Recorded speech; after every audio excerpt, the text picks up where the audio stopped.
L'aube n'apporte pas d'espoir, seulement de la fumée, seulement le silence. Pologne, hiver 1943. Les nuages couvrent le ciel comme un voile de cendre, et le froid transperce la peau comme une sentence. À l'horizon, une colonne grise s'élève sans fin, et le vent emporte une odeur que le monde ne sait pas encore nommer.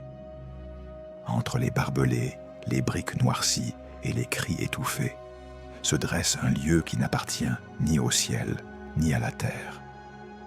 Auschwitz, le point où l'humanité s'est arrêtée, où la vie a perdu son sens et où la mort est devenue routine. Là, les jours ne se mesurent pas en heures, mais en ordre crié, en pas forcés, dans la fumée qui ne cesse de monter. Chaque aube est un jugement, chaque nuit une loterie. Et pourtant, au cœur de cet enfer organisé avec précision allemande, bat une question impossible. Comment peut-on rester humain quand le monde vous refuse cette condition? Comment se vivait un jour à l'intérieur du plus grand camp d'extermination nazi, où chaque respiration était un acte de résistance et chaque pensée pouvait être la dernière? Que ressentaient les prisonniers en ouvrant les yeux dans l'obscurité, sachant qu'ils ne referaient peut-être jamais leurs paupières en vie? Quelles paroles se murmuraient-ils entre eux quand tout langage semblait inutile face à l'horreur? Comment l'âme survivait-elle quand le corps ne pouvait plus? Ces questions ne cherchent pas de réponse simple. Elles cherchent la mémoire. Elles cherchent la justice. Elles cherchent à comprendre l'incompréhensible. Comment des millions de personnes ont été réduites à des numéros et comment certains, même là, ont réussi à conserver une étincelle d'humanité. Le contexte est implacable. En 1942, la solution finale devient la politique officielle du régime nazi. La machine de mort se perfectionne et Auschwitz devient son épicentre. Ce n'est pas seulement un camp, c'est un système, une usine d'extermination conçue pour effacer des peuples entiers. Des trains arrivent jour et nuit, chargés d'hommes, de femmes et d'enfants, trompés par des promesses de travail ou de réinstallation. À leur descente, ils ne savent pas que la fumée qu'ils voient est leur destin. Derrière ces portes métalliques, il n'y a pas d'espoir. Seulement le calcul méthodique du génocide. Dans ce lieu, chaque brique a une histoire. Chaque baraquement est un témoin silencieux de la douleur. Et chaque ombre projetée sur la neige appartient à quelqu'un qui a rêvé, aimé, eu peur, et a été dévoré par un système construit pour les annihiler. Auschwitz n'a pas été un accident. Ce fut une décision, un projet de mort exécuté avec discipline et froideur. Et pourtant, parmi les débris de la dignité, il y eut de la résistance.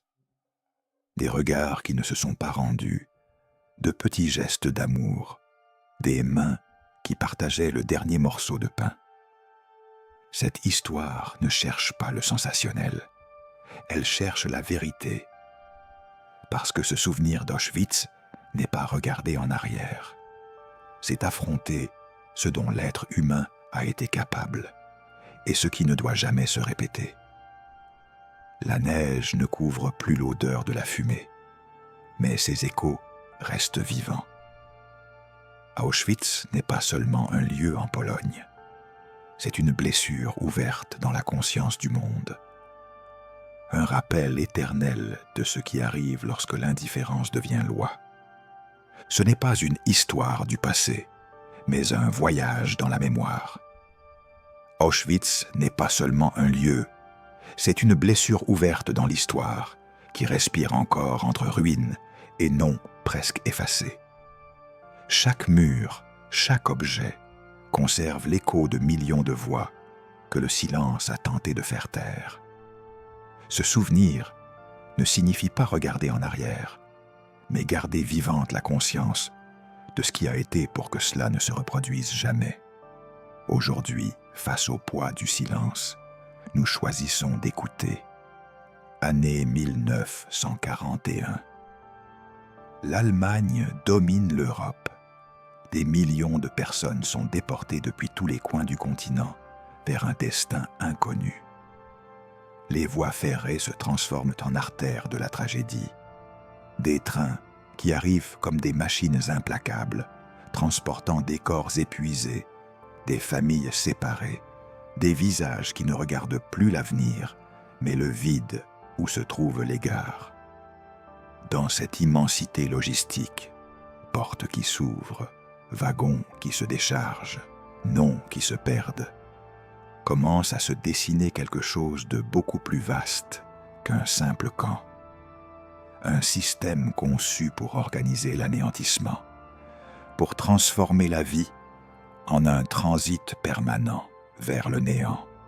Face au désespoir et au moment le plus sombre de l'humanité, les trains commencèrent à arriver. Parmi eux, les premiers prisonniers d'Auschwitz. Le camp n'apparaît pas par hasard. Il est le fruit d'une planification qui prend la forme de barbelés, de baraquements et de cheminées. Cette architecture n'est pas seulement physique, elle est morale. Elle établit des catégories, décide qui vivra et qui ne vivra pas, institutionnalise la négation de l'autre.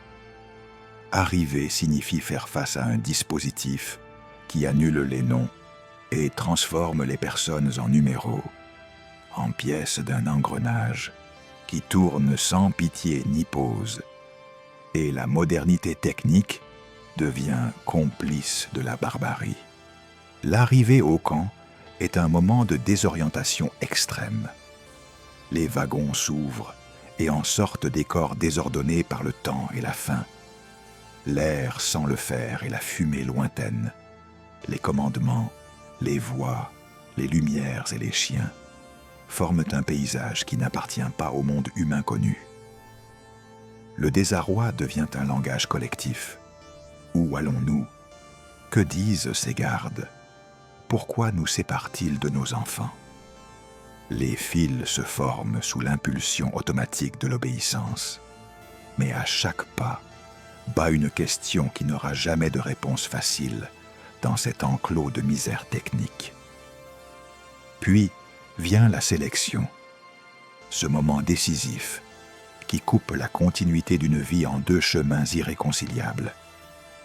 Face à la file, les citoyens qui croient encore aller travailler s'arrêtent. Certains sont dirigés à droite, d'autres à gauche. Un geste, un ordre, suffit à décider si quelqu'un continuera à se tenir debout. La sélection n'est pas seulement physique, c'est la cristallisation d'une politique qui transforme la mort en procédure, qui administre l'extermination avec le froid de celui qui signe des feuilles. Dans ce geste, le camp révèle son mécanisme. Il n'y a pas de hasard, il y a un calcul, il n'y a pas de chaos, il y a une technique appliquée à l'élimination. Ici, nous pénétrons dans l'esprit d'un homme qui croit encore qu'il va travailler, sans savoir qu'il a déjà franchi le seuil de l'enfer. Il pense à sa famille, à une promesse d'effort qui le ramènera à la maison.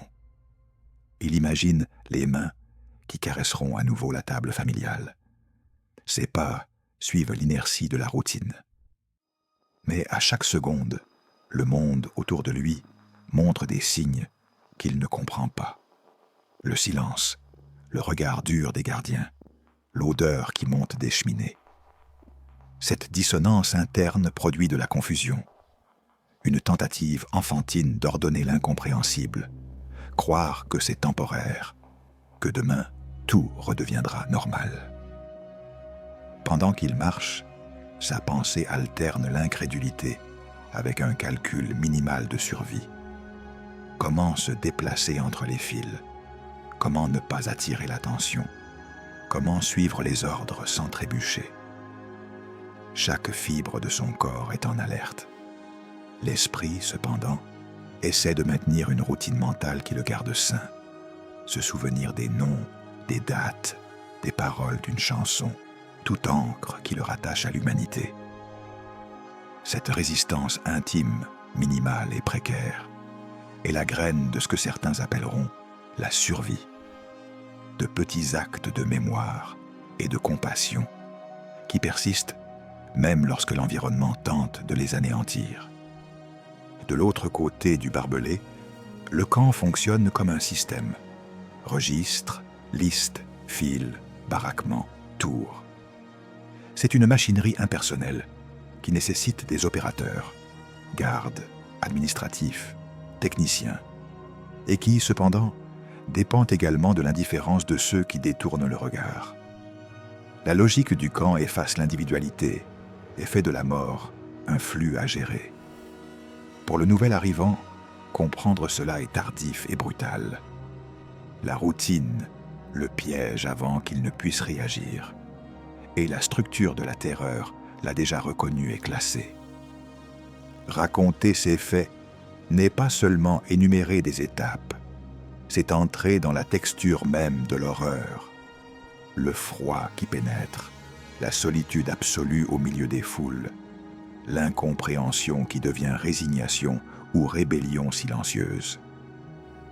C'est se rappeler que derrière chaque wagon, il y avait une vie avec des noms, des histoires et des affections, et que l'arrivée à Auschwitz fut pour beaucoup le point de non-retour.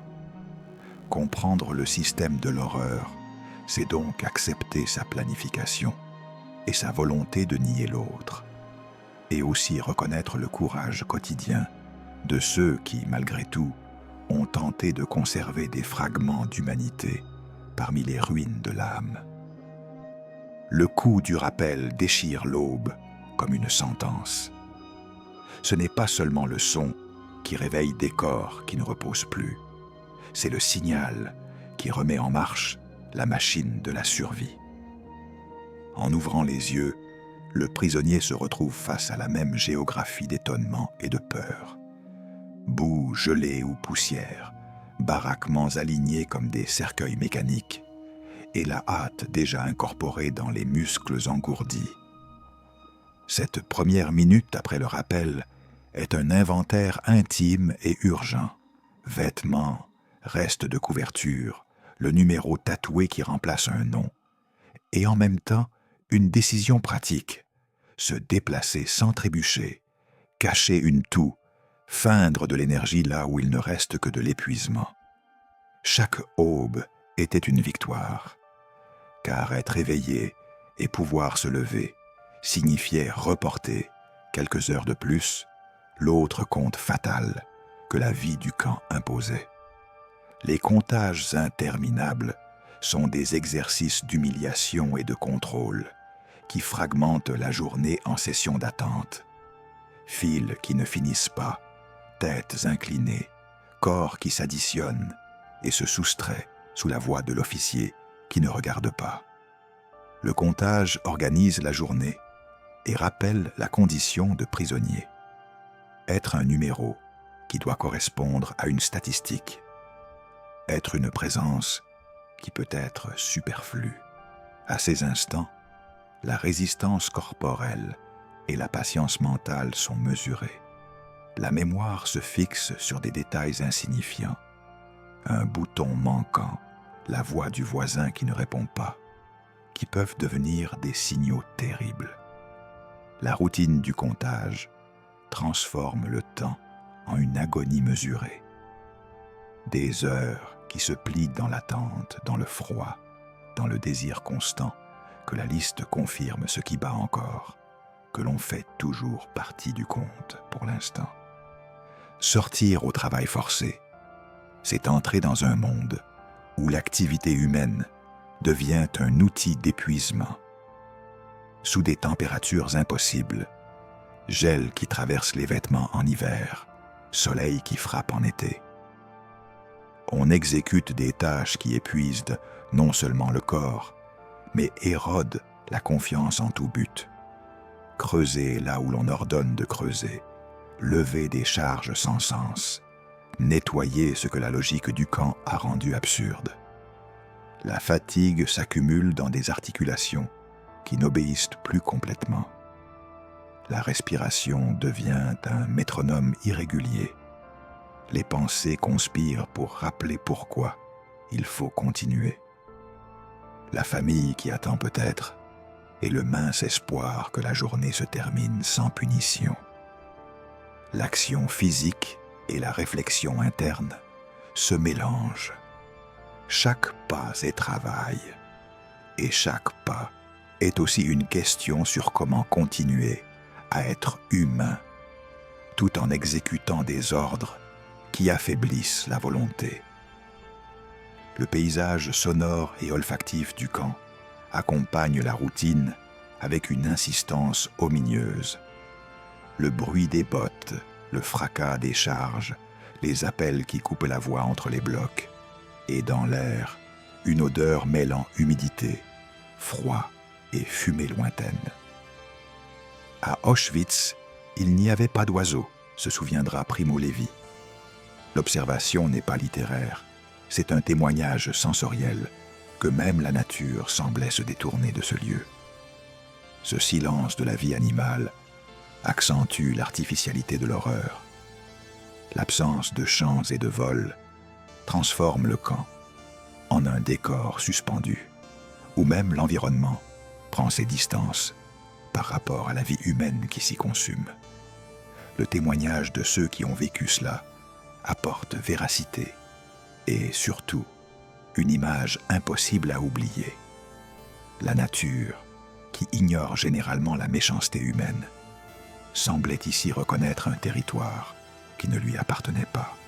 La nourriture et le vêtement, les besoins les plus basiques, deviennent des obsessions méthodiques. Arriver au baraquement avec quelque chose qui ressemble à de la chaleur humaine ou corporelle est un exploit. Obtenir un morceau de pain, un chaudron partagé, équivaut à de petites victoires secrètes. La gestion de la maigre nourriture disponible impose des stratégies, partager en silence, cacher des miettes, échanger un vêtement contre un service. Mais la survie n'est pas seulement physique, elle est aussi morale et psychologique. Maintenir une dignité minimale, prendre soin de sa mémoire, résister à l'impulsion de céder au désespoir ou à la brutalité. Dans ces gestes minuscules, une caresse rapide, une chanson murmurée, un mouchoir passé de main en main, se manifeste la résistance intime qui empêche le camp d'effacer totalement la condition humaine. Les punitions et les surprises arbitraires brisent toute routine prévisible. Inspection, exécution sélective, transfert nocturne qui transforme la sécurité provisoire en risque immédiat. L'incertitude fait partie du travail forcé. On peut avoir une tâche assignée et soudain être arraché pour un autre travail ou pour une disparition. Cette fragilité mentale oblige à s'adapter constamment. La pensée stratégique de survie s'active. Comment éviter le regard fulminant? À qui ne pas répondre? Quel chemin prendre dans la file pour réduire l'exposition? L'action devient calcul et la réflexion interne se durcit en mécanisme d'autoprotection qui à la fois isole. Même dans le terrain de l'horreur planifiée, survivent des instants d'humanité qui confirment l'existence de la conscience. Partager une miette, cacher une lettre, aider un camarade à se chausser, chanter un couplet à voix basse. Ce sont des actes qui défient la logique de l'extermination et rappellent que même dans le pire, la solidarité peut persister. Les témoignages recueillent ces petites rébellions quotidiennes qui, au final, ont soutenu beaucoup de monde. La mémoire d'un nom prononcé avec affection, le souvenir d'une mère, la chaleur brève d'une main amie. Ces actions ne compensent pas la machine de l'horreur, mais elles la contredisent. Elles démontrent que la vie humaine a trouvé des moyens parfois minuscule, d'affirmer sa présence contre la tentative d'effacement. Chaque nuit, lorsque les lumières s'atténuent et que les corps s'entassent dans des baraquements glacés, la réflexion revient avec force. Comment continuer à l'aube? Que restera-t-il pour demain? Chaque aube était une victoire. Chaque nuit, une interrogation. Cette double tension résume l'expérience quotidienne du camp. L'alternance constante entre le soulagement d'être vivant une journée de plus et l'anxiété de savoir que la suivante pourrait ne pas arriver. Sur ce fil, la routine de la survie n'est pas une simple répétition de tâches. C'est une école de résistance, un entraînement forcé pour l'espoir minimal qui permet malgré tout de continuer à compter. La faim dans le camp n'était pas seulement un manque de nourriture, c'était une machine lente qui dépouillait l'être humain de sa densité la plus élémentaire. Le corps se rétrécissait, les muscles cédaient, la peau collait aux os. Mais parallèlement à cette érosion physique, s'opérait une dissolution plus profonde. La mémoire qui nomme, l'histoire qui soutient le soi, la capacité d'affirmer que l'on a été quelqu'un avant le camp. La faim ne vidait pas seulement les corps, elle vidait les souvenirs, les noms, l'identité. Cette phrase résume une métamorphose atroce, la réduction de l'homme à une ombre qui marche, à un chiffre qui pèse moins qu'un sac, à une présence que le système du camp prétend effacer avec la précision d'une horloge. Sortir, travailler le ventre vide, c'était franchir un seuil. La fatigue n'était pas seulement le fruit de l'effort physique, mais la somme de nuits blanches, de froid, de peur et de la faim persistante qui ne connaît pas de trêve. Les journées, longues et mécaniques, épuisaient non seulement mains et pieds, mais aussi la volonté de se rappeler qui l'on était avant d'arriver là. Le travail forcé répétait des gestes qui, à force de se répéter dans des corps exténués, devenaient automatiques, creuser, porter, traîner, obéir. Dans cet automatisme, le prisonnier perdait l'espace de réflexion et avec lui, la possibilité d'affirmer son identité. Manger, lorsqu'il y avait quelque chose, était un rituel désespéré. Chaque miette se transformait en monnaie de vie et en motif de pacte muet entre compagnons de malheur. Les rations minimales, le bouillon clair, le pain humide étaient des ressources qui engendraient de nouvelles règles morales au sein de la communauté de prisonniers. Partager pouvait faire la différence entre conserver la raison ou succomber, et pourtant la logique de survie pouvait aussi pousser à la trahison, à cacher la maigre nourriture, au calcul froid de qui méritait de recevoir ce qui restait. La faim transformait les relations, la solidarité devenait héroïque et en même temps fragile. La méfiance croissait comme une tumeur qui rongeait les liens. Dans ces espaces, la vie sociale du baraquement s'adaptait. On inventait des codes, de petits échanges, des stratégies de dissimulation et de subsistance qui maintenaient à distance, pour quelques minutes ou jours, l'abîme physique et moral. La détérioration mentale accompagnait la détérioration physique. Après des semaines et des mois sans nourriture, l'esprit commence à se détacher des détails qui le soutenaient auparavant. Ici, nous pénétrons dans l'esprit de quelqu'un qui, après des semaines sans manger, commence à oublier le goût du pain. La perte du souvenir d'un goût est le signe d'une amputation plus grave. L'impossibilité de retrouver les plaisirs élémentaires, l'incapacité de se projeter dans un passé humain. Oublier le pain, c'est oublier la table familiale, l'enfance, les noms de ceux que l'on aimait. Cette amnésie induite par la faim est un coup que le camp cherchait sans le nommer, convertir l'identité en vide pour mieux la gouverner. Les punitions et l'humiliation complétaient le tableau de la déshumanisation.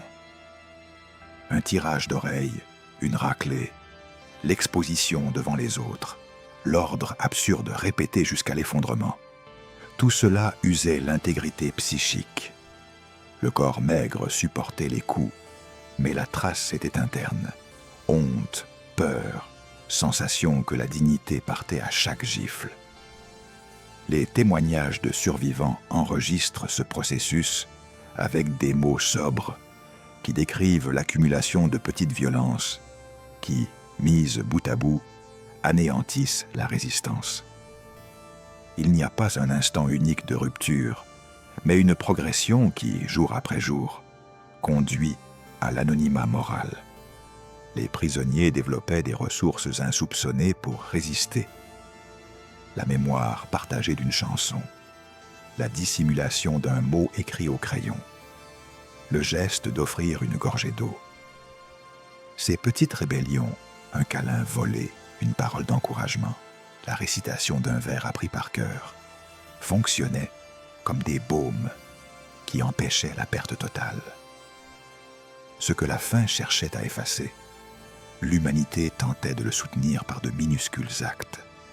Les récits qui survivent mettent précisément en avant ces points, non pas parce qu'ils atténuent l'horreur, mais parce qu'ils montrent que, même lorsque la déshumanisation était systématique, la résistance humaine persistait sous des formes minimales et profondes.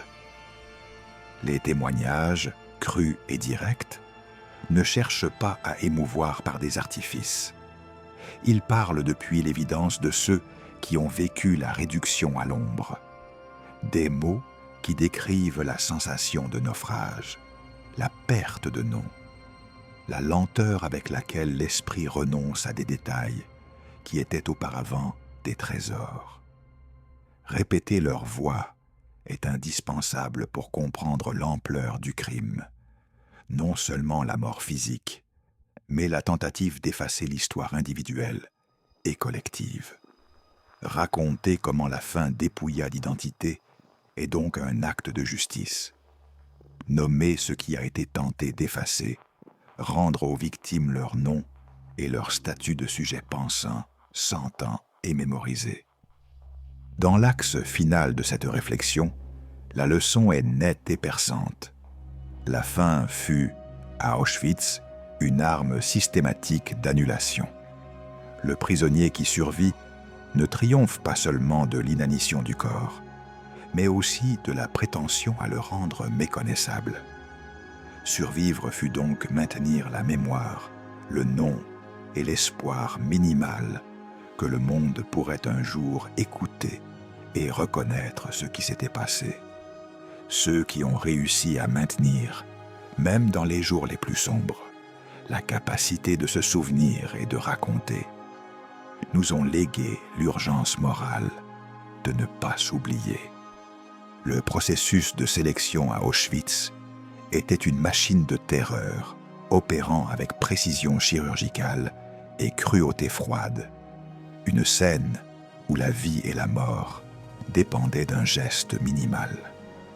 Un simple mouvement de la main décidait du destin, gauche ou droite, vie ou mort.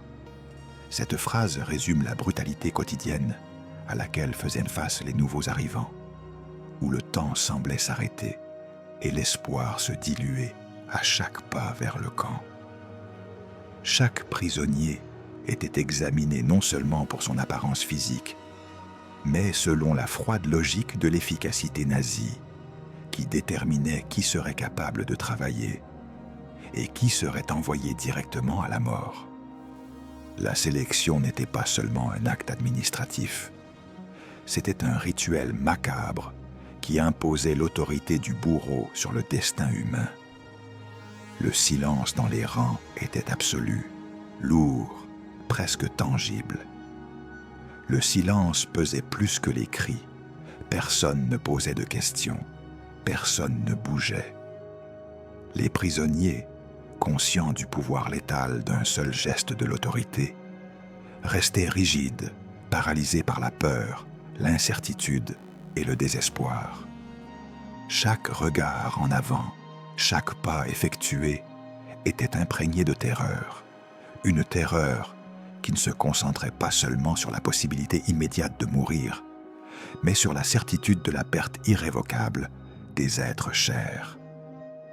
La psyché se fragmentait sous la pression. L'esprit oscillait entre l'incrédulité, le déni et l'acceptation de l'horreur qui se déployait devant eux. Les témoignages de survivants reconstruisent ces scènes avec un réalisme déchirant. J'ai vu ma mère marcher vers la gauche, se souvenait des années plus tard, un homme ayant survécu. Et à cet instant, j'ai su que je ne la reverrai jamais. Ce souvenir encapsule le choc entre l'espoir minimal et la réalité accablante.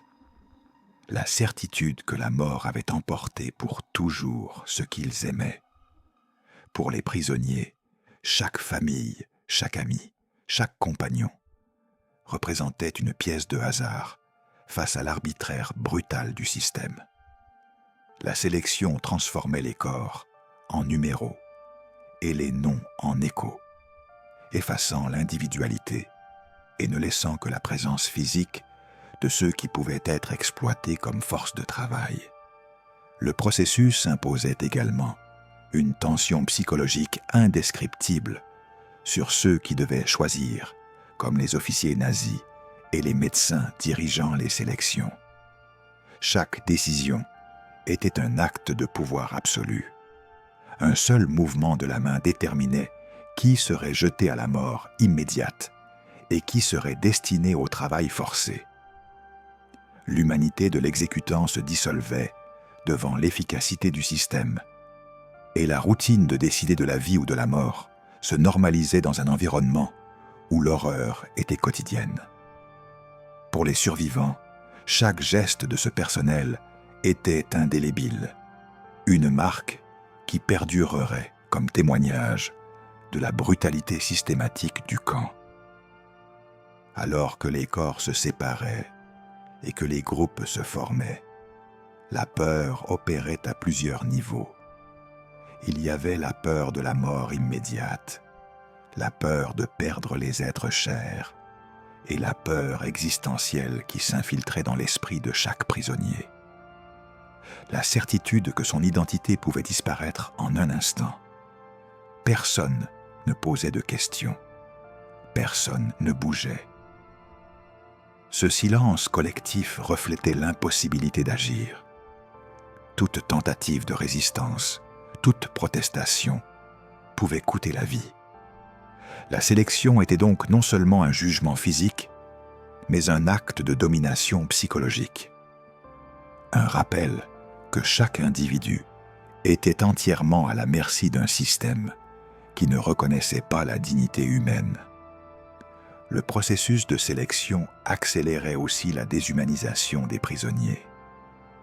En voyant leurs proches et amis envoyés à la mort, les survivants commençaient à internaliser la logique du camp, apprendre à déconnecter les émotions pour supporter la vie quotidienne et les interminables journées de travail forcé.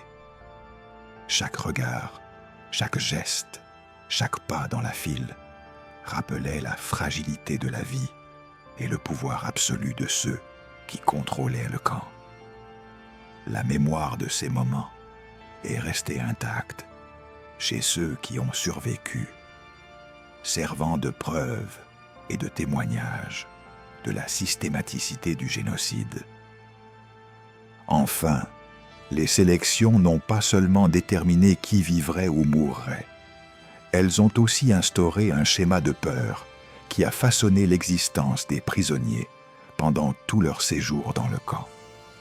L'incertitude constante, la sensation que la mort pouvait survenir à tout moment, et l'expérience de voir les êtres chers arrachés à leur vie, ont créé une psyché marquée par le traumatisme et la vigilance permanente. Chaque jour survécu était un petit triomphe. Chaque nuit terminait sans être sélectionnée pour la mort. Un acte de résistance silencieuse. La sélection était, en dernière analyse, un rappel brutal du contrôle absolu du système nazi et de la fragilité de la vie humaine sous la machinerie de l'horreur. Les baraquements d'Auschwitz étaient des espaces où la vie semblait se dissoudre entre le froid, la saleté et le désespoir constant. Dormir était un luxe impossible à atteindre, et ceux qui parvenaient à fermer les yeux pendant quelques heures le faisaient en ayant conscience que chaque aube pouvait apporter la mort ou un travail jusqu'à l'épuisement total. Dormir était un luxe, rêver, une trahison de la réalité. Cette phrase résume l'état psychologique de ceux qui vivaient là. L'esprit devait rester vigilant. Les corps épuisés résistaient à la machine de la terreur. Et l'espoir était devenu un luxe que peu pouvaient se permettre. Le mélange de faim, de maladie et de surpeuplement créait un environnement où la mort était présente à chaque coin et chaque geste ou mot pouvait être immédiatement puni. Les prisonniers apprirent rapidement que la survie nécessitait une adaptation constante et une déconnexion partielle de la réalité. Ici, nous pénétrons dans l'esprit de quelqu'un qui commence à oublier son propre visage. La dépersonnalisation n'était pas seulement un effet des travaux forcés ou des coups, mais de l'environnement lui-même. Fils interminables, coups, cris des gardes, odeurs de fumée, corps malades et mourants, entassés dans les recoins. Chaque prisonnier devait créer une sorte de bouclier intérieur, une barrière émotionnelle permettant de supporter la violence quotidienne sans perdre complètement la raison. L'esprit devenait un champ de bataille entre la conscience de l'horreur et le besoin de survivre un jour de plus. Les maladies étaient omniprésentes et la saleté insupportable. Puces, rats, corps affaiblis et absence d'hygiène transformaient les baraquements en un lieu de souffrance constante. Chaque rhume pouvait être mortel, chaque toux un risque. Les punitions étaient arbitraires et brutales, allant de coups à des exécutions immédiates, rappelant aux prisonniers que la moindre infraction ou un regard jugé inapproprié pouvait leur coûter la vie. La surveillance constante et la menace de violence maintenaient tous dans un état d'anxiété permanent. La combinaison de peur, de douleurs physiques et psychologiques créait un écosystème où la résistance et la résilience étaient nécessaires pour survivre, même si chaque acte d'adaptation signifiait un sacrifice de l'humanité elle-même. Les témoignages de ceux qui ont vécu cette vie montrent la profondeur de la souffrance quotidienne. Je ne suis jamais devenue insensible, confessa une prisonnière. Chaque jour me coûtait une part de mon âme. Cette phrase reflète le combat intérieur des prisonniers. Maintenir la conscience, la mémoire et l'identité, alors que l'environnement les dépouillait de tout le reste. Chaque aube était une épreuve, chaque repas maigre un rappel de la faim qui rongeait non seulement le corps, mais aussi l'esprit. La survie exigeait de garder le regard fixé sur le prochain pas, le prochain instant, sans laisser le désespoir total s'emparer de l'âme. La vie dans les baraquements était également marquée par l'observation constante des autres. Chaque geste, chaque mot pouvait dénoncer quelqu'un, et la peur se propageait comme un virus parmi les prisonniers. La paranoïa devenait partie de la routine, et la solidarité, lorsqu'elle apparaissait, était un acte de courage silencieux. Chaque conversation devait être mesurée, chaque mouvement calculé, et chaque action pouvait faire la différence entre vivre quelques heures de plus ou disparaître dans l'anonymat des fours crématoires.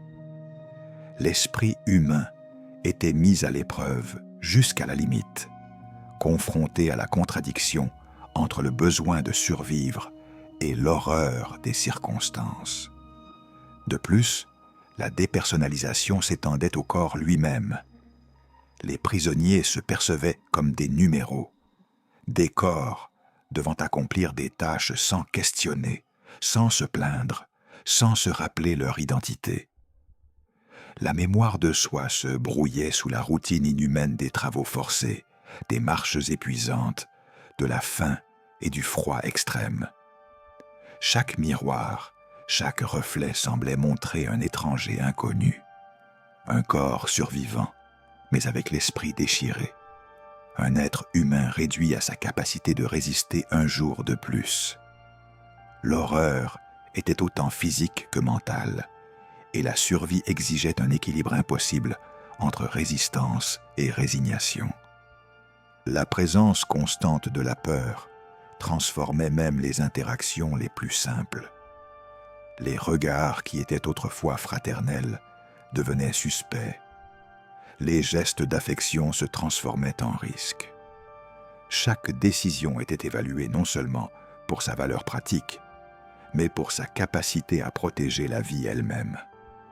La vie à Auschwitz était devenue un art d'équilibre entre action et introspection, où chaque pensée devait être contenue, chaque mot réfléchi 2 fois, et chaque instant vécu évalué comme un jeu stratégique, où la mise maximale était l'existence même.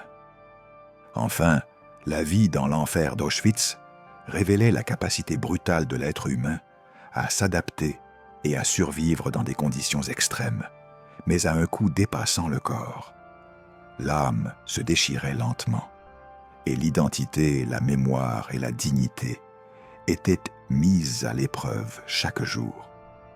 L'expérience des baraquements, de la faim, de la peur constante et de la surveillance ininterrompue a laissé des cicatrices indélébiles chez les survivants, marquant non seulement leurs souvenirs, mais aussi la compréhension de la fragilité et de la résilience de la vie humaine face à la violence systématique et à la terreur organisée. Les gardiens d'Auschwitz représentaient le visage quotidien de la terreur, et leur pouvoir ne résidait pas toujours dans les armes, mais dans la capacité d'inspirer la peur par le regard, un geste ou leur simple présence. Tous ne criaient pas, certains se contentèrent de regarder. Mais à Auschwitz, regarder était participer. Ce regard froid, fixe, chargé d'autorité pouvait paralyser un prisonnier, briser sa volonté et lui rappeler, à chaque instant, que la vie était entièrement subordonnée à la décision d'un autre être humain. Chaque geste des gardiens, aussi minime soit-il, avait un effet dévastateur.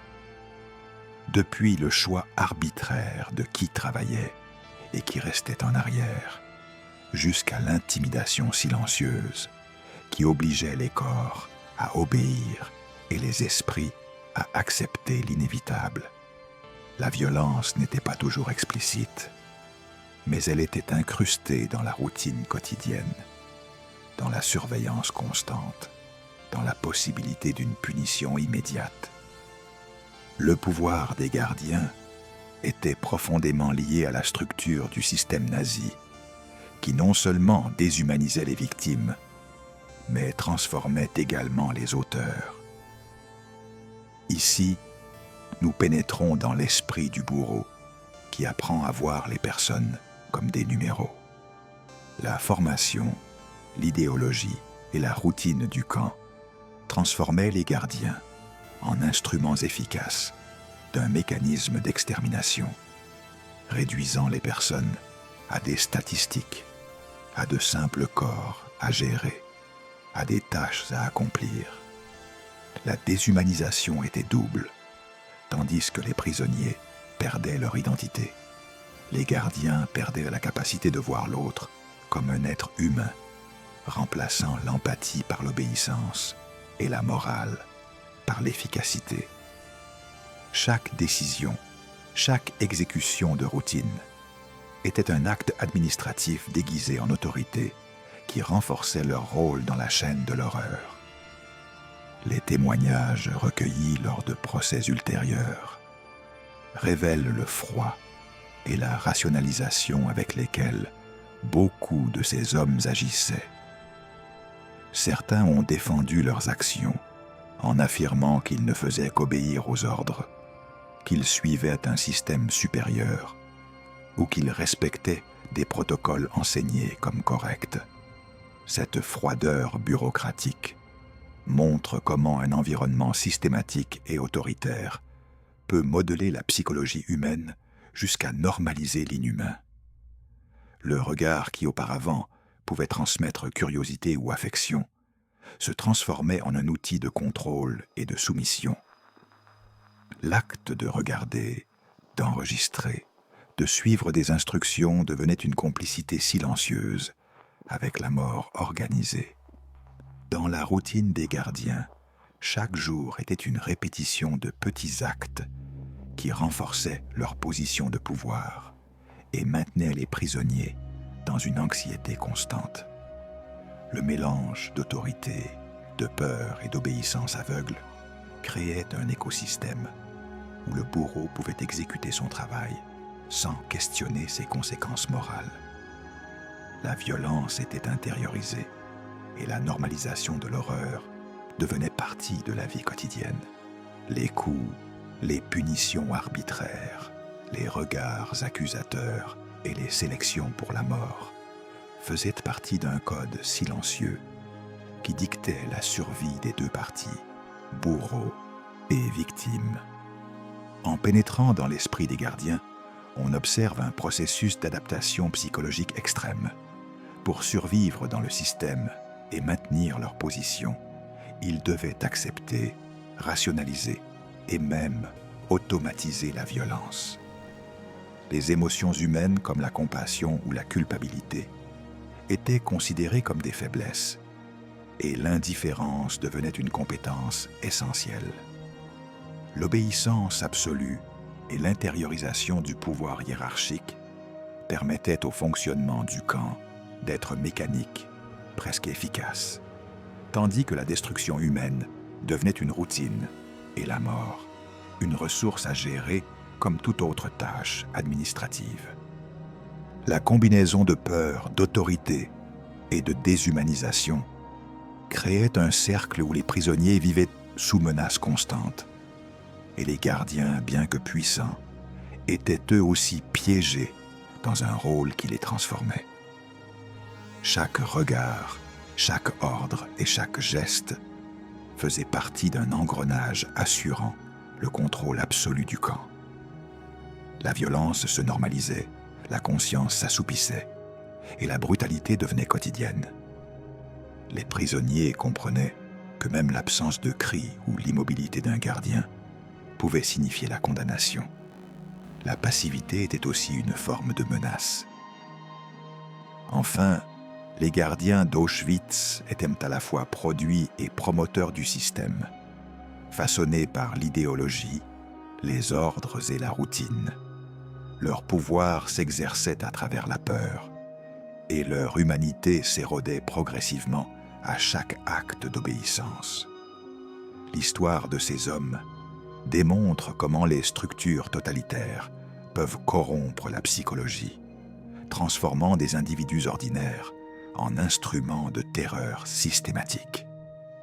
Tous ne criaient pas, certains se contentaient de regarder, mais à Auschwitz, regarder était participer. Cette phrase résume l'essence du pouvoir de la peur. Un regard pouvait décider de la vie ou de la mort, et la simple existence des gardiens transformait chaque instant des prisonniers en un exercice extrême de vigilance et de survie. Les derniers jours à Auschwitz furent un chaos absolu, un scénario où l'organisation, l'ordre et la routine systématique de l'horreur s'effondraient sous la pression de la défaite nazie et l'arrivée imminente de l'armée rouge. L'évacuation forcée des prisonniers, les marches interminables vers des camps inconnus et les corps abandonnés qui s'accumulaient dans les rues du camp montraient un spectacle dantesque de désespoir et de décomposition. Auschwitz n'a pas été libéré. Auschwitz s'est épuisé. Cette phrase exprime la sensation d'un lieu qui, après des années d'horreur et de mort systématique, s'est simplement effondré sous sa propre violence, laissant les rares survivants au milieu des ruines, de l'incertitude et d'une peur qui ne disparaissait pas avec la présence des libérateurs. L'atmosphère était de confusion totale. Les prisonniers affaiblis, malades et désorientés erraient sans but, tandis que les SS abandonnaient leur poste ou fuyaient, laissant derrière eux l'évidence palpable de ce qui s'était passé. Les marches de la mort rappelaient qu'encore dans les derniers jours, le système nazi s'assurait que la brutalité continue jusqu'à la fin. Le mélange d'action, de peur et de chaos créait une atmosphère presque irréelle où chaque survivant devait prendre des décisions rapides pour rester en vie, l'esprit épuisé et le corps à bout. Chaque pas était un risque, chaque regard autour pouvait révéler mort ou salut, et chaque respiration était un acte de résistance contre le désespoir. Au milieu de cette confusion, l'esprit des survivants était pris entre soulagement et incrédulité. Ici, nous pénétrons dans l'esprit de quelqu'un qui survit et ne sait pas si c'est une bénédiction ou une condamnation. La libération physique ne garantissait pas la libération émotionnelle. L'horreur vue et vécue pendant des années laissait des cicatrices indélébiles. La mémoire des compagnons morts, des familles séparées, des enfants qui ne souriraient plus jamais, accompagnait chaque mouvement, chaque instant de ceux qui avaient survécu. Survivre signifiait porter un poids impossible à oublier, et la liberté soudaine se ressentait plus comme un choc que comme une célébration. La rencontre avec les soldats libérateurs était déconcertante et presque surréaliste. Quand j'ai vu les soldats, je ne savais pas s'ils étaient réels, se rappellerait une survivante. J'ai pensé que c'était un autre rêve. L'incrédulité se mélangeait à l'espoir, avec une sensation oscillant entre sécurité et peur résiduelle. Beaucoup ne pouvaient pas comprendre immédiatement que le cauchemar était terminé, que la mort et le contrôle absolu des SS étaient derrière eux. Chaque geste des libérateurs, chaque salut, chaque ordre devait être interprété avec prudence. L'esprit avait appris à se méfier même de la bonté ou de la sécurité. La libération ne fut ni immédiate ni complète. Certains prisonniers continuaient d'être transportés lors des marches de la mort, tandis que d'autres mouraient dans les baraquements sans recevoir d'aide. Les survivants devaient faire face à l'horreur d'un lieu qui respirait encore la mort et le désespoir. Les images de corps abandonnés, de baraquements vides remplis de restes humains, d'objets personnels éparpillés au sol, montraient qu'Auschwitz était un camp où le temps et la vie avaient été suspendus pendant des années de souffrance. L'arrivée des libérateurs ne marquait que le début d'un nouveau défi: reconstruire la vie à partir d'un lieu où tout avait été détruit. La peur, la fatigue et la confusion étaient omniprésentes. Certains ne pouvaient pas marcher, d'autres ne pouvaient pas parler. L'esprit et le corps étaient brisés. Chaque survivant devait décider comment avancer, comment réagir face aux soldats, comment affronter la réalité que le monde extérieur existait encore. La transition du camp de concentration à la liberté était douloureuse, chargé d'émotions contradictoires, soulagement, incrédulité, douleur, culpabilité du survivant. La sensation de vivre dans un entre-deux, entre le cauchemar qui se terminait et la réalité qui commençait, marquait chaque instant de ces derniers jours. Les témoignages des survivants révèlent l'intensité émotionnelle de ces moments. Le mélange d'incrédulité, d'espoir et de peur formait un état d'esprit unique. La sensation que le monde extérieur était un autre cauchemar, différent, mais tout aussi difficile. L'esprit devait se réorganiser, se reconstruire et s'adapter à un espace où la liberté était disponible, mais où les souvenirs de l'horreur restaient intacts, accompagnant chaque pas, chaque décision, chaque respiration. La libération était physique, mais l'esprit avait besoin de temps pour se libérer d'Auschwitz. Enfin, les derniers jours à Auschwitz montrent une vérité douloureuse. La libération n'effaçait pas la souffrance, ni la mémoire de l'horreur. Le camp, épuisé et en ruine, devenait le témoignage de l'effondrement du système nazi, de la résistance humaine et de la survie face à l'inimaginable.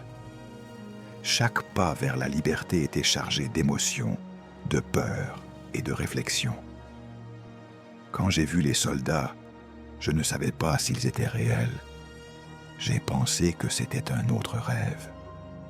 Cette phrase résume l'expérience de ceux qui ont traversé l'enfer et, malgré tout, ont réussi à avancer, portant avec eux des souvenirs que l'histoire ne doit jamais oublier. Auschwitz n'est pas seulement un lieu géographique, ni une marque dans l'histoire. C'est un symbole vivant de l'horreur que l'humanité est capable de s'infliger à elle-même lorsque l'intolérance, la haine et l'obéissance aveugle se combinent avec le pouvoir absolu. Chaque bloc, chaque barbelé, chaque cheminée représente des vies arrachées, des noms effacés et des futurs détruits. Auschwitz n'est pas seulement un lieu, c'est un avertissement éternel.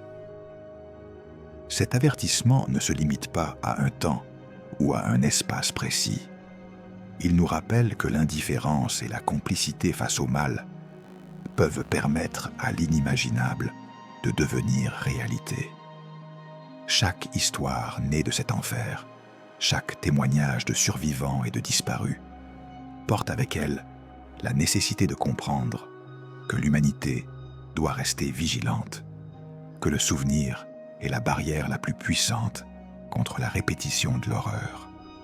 Ce souvenir d'Auschwitz n'est pas simplement remémorer des dates, des chiffres ou des noms, mais s'immerger dans l'expérience de ceux qui ont été dépouillés de leur identité et forcés de confronter la mort chaque jour.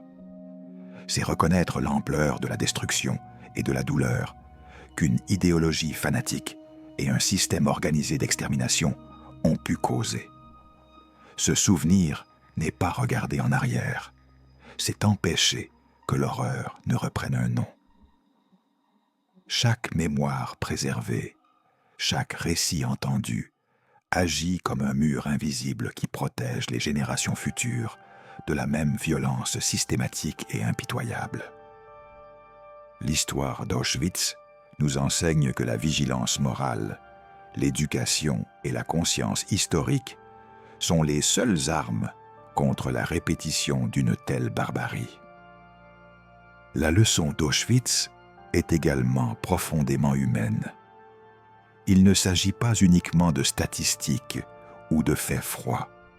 Il s'agit de personnes, de familles, d'enfants et de personnes âgées, d'individus qui ont affronté des circonstances extrêmes avec courage, peur, désespoir et, dans certains cas, résistance silencieuse. Comprendre cela nous oblige à réfléchir sur notre propre responsabilité en tant que société. Comment pouvons-nous agir face à l'injustice ? Comment pouvons-nous prévenir que l'intolérance et la haine ne croissent sans contrôle. Comment pouvons-nous reconnaître et protéger la dignité de chaque être humain, même lorsque les systèmes de pouvoir tentent de l'écraser? Chaque témoignage, chaque récit de survivants est un rappel de la résilience de l'esprit humain. Même au milieu de la souffrance la plus extrême, il y eut des éclats de solidarité, de résistance intérieure, de mémoire et d'espoir qui ont permis à certains de survivre. Cette dualité entre la barbarie systématique et la capacité de résistance individuelle nous enseigne que le souvenir n'est pas passif. Il exige action, vigilance et engagement envers la justice et l'humanité. Auschwitz nous oblige à nous demander ce que nous faisons aujourd'hui pour qu'aucun système de haine ne puisse reproduire la même tragédie. De plus, la mémoire d'Auschwitz sert d'avertissement sur la fragilité de la civilisation face à l'extrémisme. Ce qui s'y est passé n'est pas sorti de nulle part. C'était le résultat d'idéologies radicales, du silence de la majorité et de l'obéissance aveugle. Chaque fois que nous oublions, chaque fois que nous minimisons la souffrance des autres, nous ouvrons la porte à la répétition de l'histoire. C'est pourquoi ce souvenir est un acte de responsabilité collective. C'est un engagement éthique et moral envers ceux qui n'ont pas survécu, envers ceux qui ont été réduits au silence et envers ceux qui ont lutté pour maintenir leur humanité face à l'impossible. Aujourd'hui, en réfléchissant à Auschwitz, nous comprenons que la mémoire n'est pas un simple exercice académique, ni une curiosité historique. C'est un devoir constant. Maintenir vivante l'histoire des camps de concentration revient à éviter que les générations futures ne soient confrontées aux mêmes horreurs sans préparation ni avertissement. C'est reconnaître la profondeur du mal, mais aussi la capacité de l'être humain à résister et survivre.